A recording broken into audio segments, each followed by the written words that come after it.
We'll have a look at what we have going on for next week. I'm going to start with the US dollar. Then I'm going to go through the Japanese yen and probably metals, right? So let me just delete this indicator, right? Now, this is the DXY, the US dollar currency index on the 10-minute chart. Let's go to the hourly. So on the hourly, we can see that we have had a shift in, the sentiment in this market. Now, let me show you. If you notice here, um, we had that last sweep of the lows, right? Meaning that this sweep of the highs is where the shift in sentiment in this market changed, right? Now, this is not yet confirmed based on my entry model, right?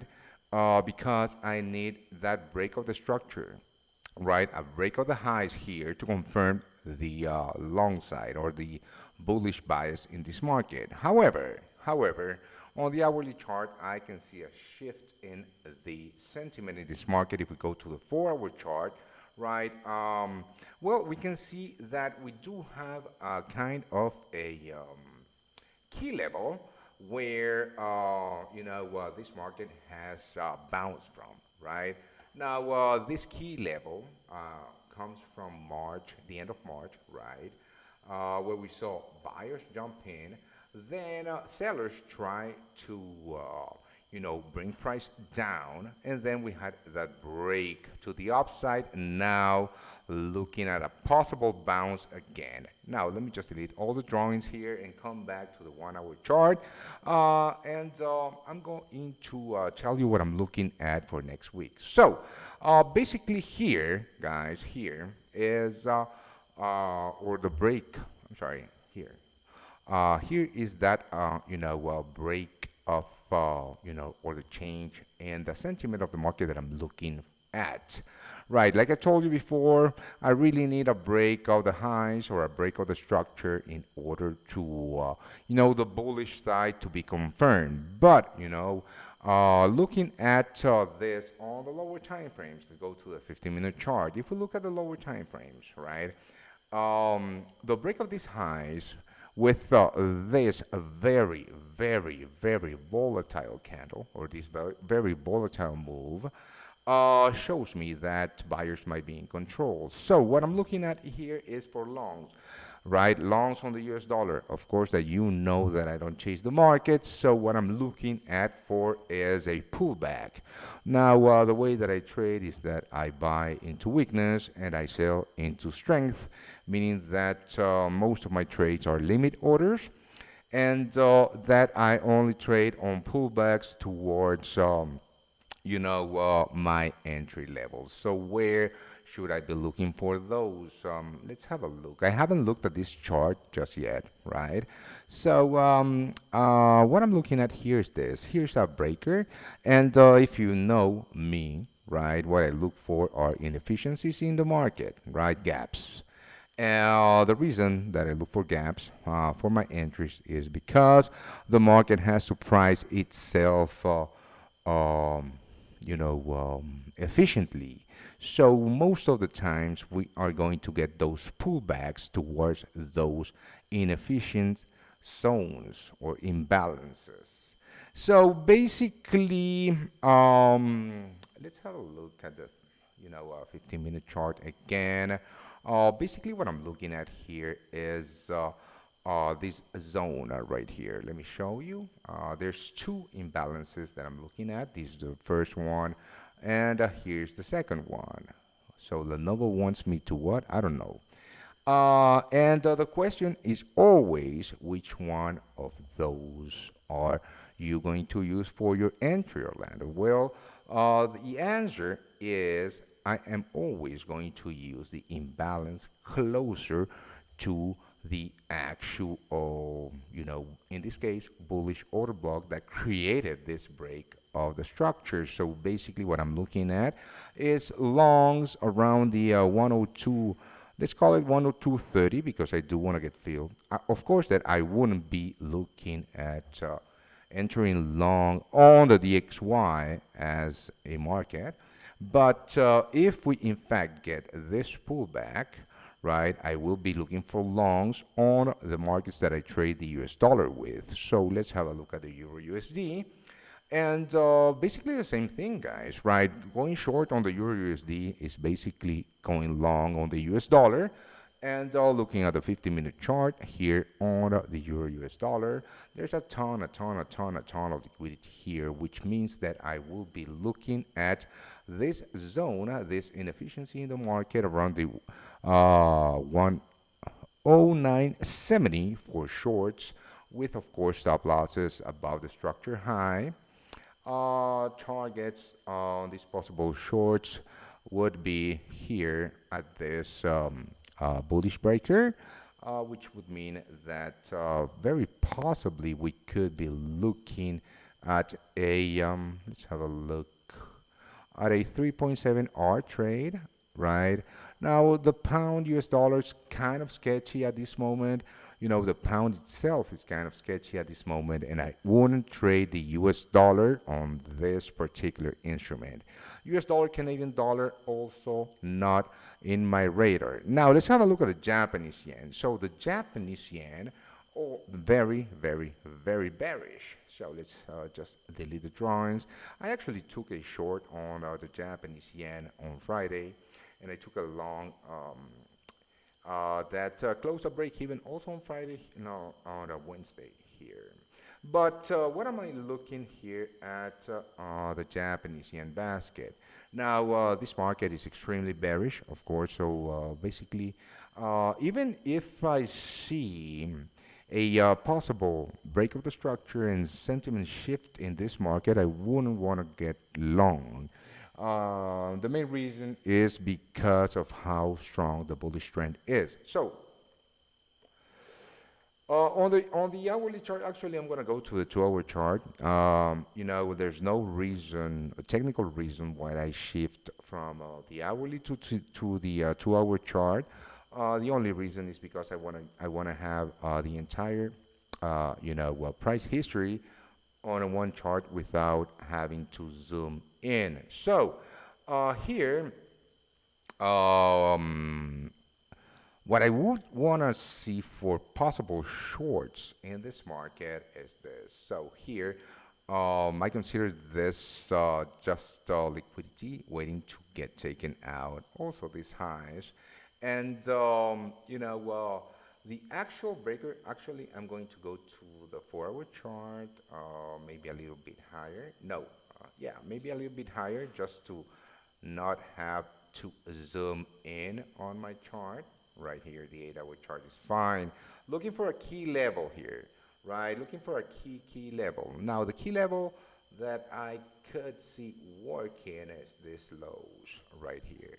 Now, coming back to the 2-hour chart, yeah, I was thinking about the possibility of playing this imbalance right here, but it's too sketchy, really too sketchy. So on the Japanese yen side, I have absolutely no trade, no possible trade. So right now, let's see how the market opens, maybe on the lower time frames, right?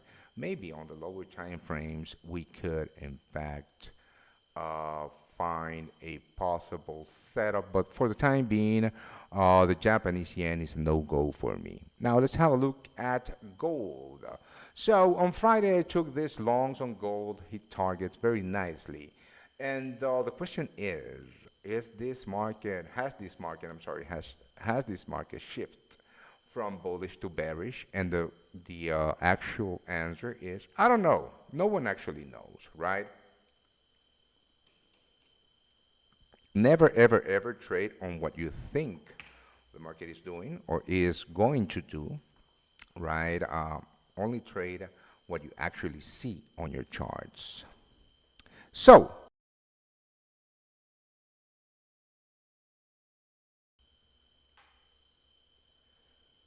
having said that, on Friday I took this longs. Let's go to the 15-minute chart, guys. Again, I took this longs on Friday.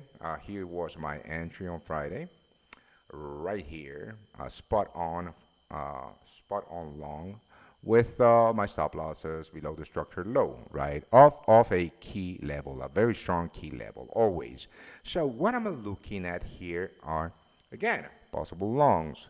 So, yeah, the question remains if I'm actually looking for longs on the US dollar, given the correlation it has with this market, right, with gold. I am really looking for longs in this market, in gold. And the answer is yes. You know, I do not base my trading decisions too much in correlation on correlations, right? When I look at the US dollar and I'm looking for longs on the US dollar, I'm going to look at the markets that I trade the US dollar on to look for longs on the US dollar. In that case, the one that I show you, the short on the possible short on the Euro USD. But if I'm looking for longs on the US dollar, why would I look for longs in gold given the negative correlation between these two markets? And the answer is because of you know the reality in the economic data that we're having. So, and also because if we look at, let's have a look at the hourly chart again. If we look at the, well, if we look at the hourly chart, what I don't dig about, possible longs here is that to me, the actual break of the structure, I'm sorry, I'm going to use a straight line. The actual break of the structure would be these highs, right? Price failed to break these highs, so on the higher time frames, we should in fact still be on quite a bearish pressure or bearish sentiment. But you know, the question remains. If I were looking for longs, where would I look for longs? And the answer is here. I'm actually going to go to the low time frames. I don't know if you know how I trade, but I base my trades on the very low time frames, 5-minute chart to 3-minute chart, and I'm looking at this possible, inefficiency in the market left on field with this. This ton of liquidity just waiting to get taken out. This lows getting, the reason that I'm looking at this is because, like I always tell you, the first thing you learn, when you come to trading is that whenever you have a big breakout, you should wait for the retest of the breakout level. And after mining the data, I know because the data shows that it doesn't work. Most of the times, those are weak players in the market because there's absolutely no structured low in this case because we're looking for longs. There's no structured low to place, your stop losses on a retest. And these players in the market are never going to place their stop losses below the structured low because they're too wide. So basically what they're going to do, they're going to place their stop losses a few pips below their entry without placing their stop losses, under a real structured low, which creates that liquidity that most of the times gets taken out. In this case, it gets taken out, and then price comes, to feel that imbalance or inefficiency in the market, and then we see the actual move. So, at the open, I'm not going to aggressively try to trade, metals. But I'm going to keep an eye on a possible liquidation of these lows and, a possible long here around the 1916, let's call it. And let's finish off with, U.S. equities. So last week I also took a long here, right, and closed 75% of my longs here. The rest of it was closed at break even. And I'm still looking for longs. When it comes to U.S. equities, my preferred market to trade them is the Nasdaq, just because the data shows me that this is the market that I'm most profitable in. But after this pullback that took me out on the last portion of my longs at break even, I am not considering taking longs above the 14,770 level anymore. So the reason is because just by looking here, we have that breaker, right? That breaker or that break of the highs. So what I would want to see is price one liquidating these lows and these lows, coming back to test that level, creating a new low, right? And then price liquid. Hold on, let me grab my brush. Price liquidating those lows. I'm sorry, to come back to my actual buy level here around the 463 or so, and that would in fact be an aggressive entry in my eyes because we do have this massive, massive level left to be liquidated. And we have this big, big imbalance right at the 13,766, or let's call it 13,765 level. So, a couple of things here on the NASDAQ, right?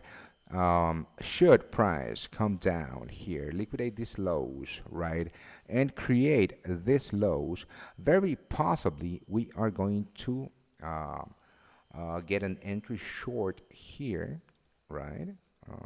Since the liquidation of these lows would mean a a market sentiment shift on the short term, right? So liquidation of these lows, shifts the sentiment in this market on the short term, which means that I will be looking for shorts. And after the liquidation of these lows, I would really, really want to see a pullback towards these levels for possible shorts, right? Now, should price, hit these levels, which means that I would get an amazing risk to reward long for a swing trade on the Nasdaq, given the fact that this on the hourly looks like a protected low, also means that I could in fact ride the short side of this market, just looking at previous lows liquidations and imbalances fills. So that's what I'm looking at for next week, guys. And trade safe. Don't overtrade. Don't over risk. Always manage your risk. Spot on. And I wish you all a great, great